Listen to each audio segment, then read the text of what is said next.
안녕하세요. 헤이입니다. 어제는 저녁 7시에 쏟아지는 잠을 이기지 못하고 잠자리에 들었는데요. 다음 날인 오늘 9시에 잠에서 깼습니다. 일찍 일어난 김에 평소에 먹어보고 싶었던 맥모닝을 사왔습니다. 오늘은 조금 무거운 주제에 대해 이야기해보려고 해요. 요즘 저는 우울과 수면에 잠겨있는 날들을 보내고 있습니다. 처음 병원에 다니기 시작했을 때 상담을 하면서 깊이 묻어놨던 기억들을 풀어놓았는데요. 약 기운에 취해서인지 하루 종일 잠을 자고 내내 꿈을 꾸었습니다. 선생님께서는 약 때문이 아니라 필요에 의해 자는 것 같다고 하시더라고요. 가을은 여러모로 저에게 아픈 기억이 많은 계절인데요. 가을바람이 불어서인지 자꾸만 잠이 오고 꿈속에선 아픈 기억들이 재생됩니다. 저는 15살에 처음으로 자살 시도를 했습니다. 여러 약국을 돌며 수면제를 사 모았고요. 이리저리 약국을 찾아다니며 느꼈던 절망감이 아직도 생생합니다. 저는 당시에 학교에서 왕따를 당하고 있었는데요. 같은 반 친구들은 저를 욕하기 위해 인터넷 카페를 개설하고 없는 사실까지 지어내며 저를 괴롭혔습니다. 처음 결심을 하고 수면제를 산 건 추운 날이었는데요. 몇 달간 약국을 돌며 수면제를 모으고 실행에 옮긴 건 춘추복에서 하복으로 갈아입는 시기였습니다. 그동안 나름 유서럽시고 많은 글들을 썼는데요. 아버지는 그 글을 발견하고 화를 낼 뿐이었습니다. 어머니는 제가 14살이 되던 해에 집안 재산을 전부 들고 가출했습니다. 약을 먹고 죽으면 좋고 못 죽어도 엄마 얼굴을 볼 수 있지 않을까 하는 기대가 있었습니다. 학교에서는 왕따를 당했고 집에 오면 아버지가 누워만 계셨습니다. 저는 살 이유를 못 찾겠더라고요.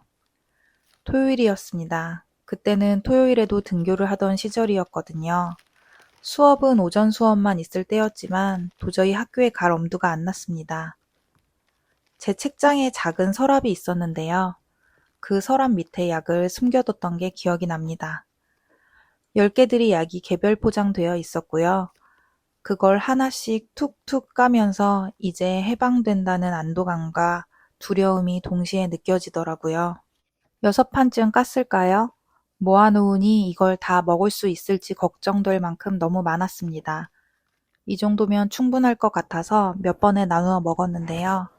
잠시 잠들었다가 깬 것 같더라고요. 보이면 안 될 것들이 보이고 느껴졌습니다.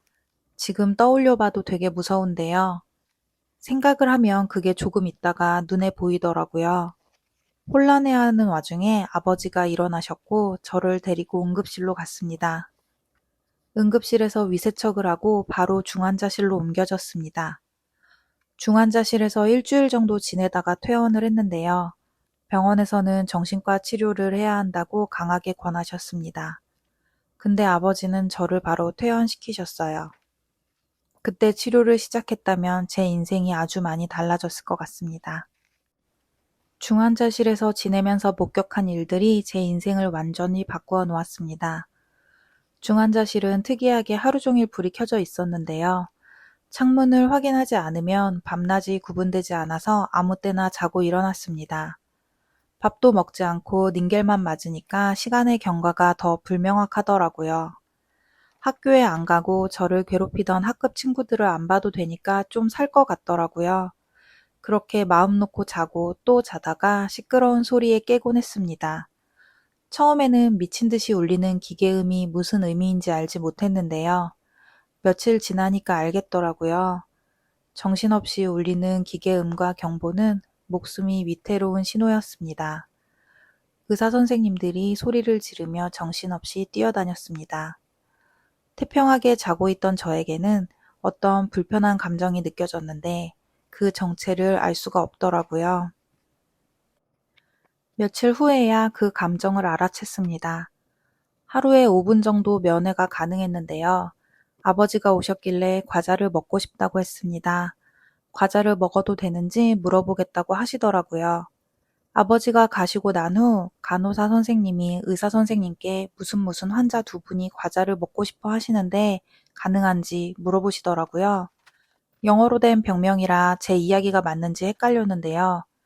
의사 선생님이 저랑 제 앞에 여자분을 쳐다보시고는 과자 드셔도 된다고 답하시길래 제 이야기인 줄 알았습니다.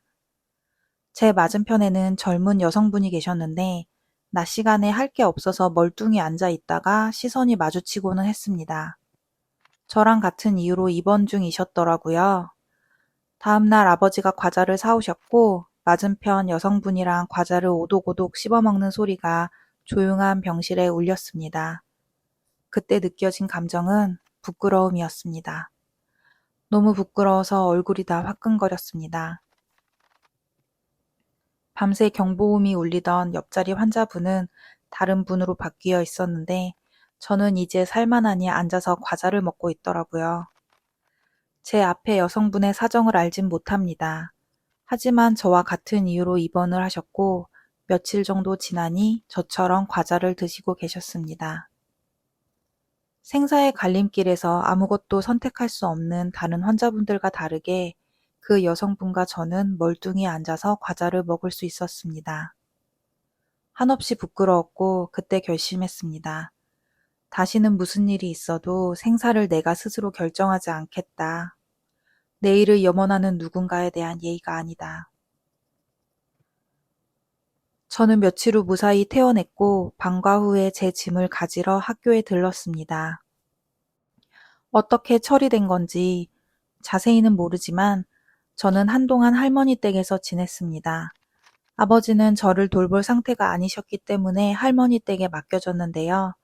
딱히 할머니랑 가까운 사이도 아니어서 그냥 챙겨주시는 밥 먹고 책 보고 그렇게 지냈던 것 같아요. 제가 병원에 있을 때도 엄마는 찾아오지 않았습니다. 그때 제 마음속에서 엄마는 죽었습니다. 엄마가 보고 싶지도 않았고 아무 생각 안 하면서 지내려고 노력했습니다. 어린 나이였지만 인생이 끝난 것 같더라고요. 형용할 수 없는 허무함에 모든 의욕이 없는 상태였습니다. 이때 치료를 받았다면 제 인생이 어떻게 달라졌을까요? 만일이란 건 불가능하지만 자주 궁금해집니다. 발등에 떨어진 불처럼 극에 달한 허무함을 어쩔 줄 몰라 극단적인 선택을 했던 시절이 지나 오늘을 맞이했습니다. 일상적으로 맥모닝을 사 먹는 오늘이 기적일지도 모른다는 생각이 듭니다. 너무 아픈 시기를 지나는 분들에게 조금만 참아보라고, 조금만 기다려보라고 작은 응원을 보냅니다. 안온한 일상 보내시길 바랍니다. 다음 영상으로 다시 찾아올게요. 감사합니다.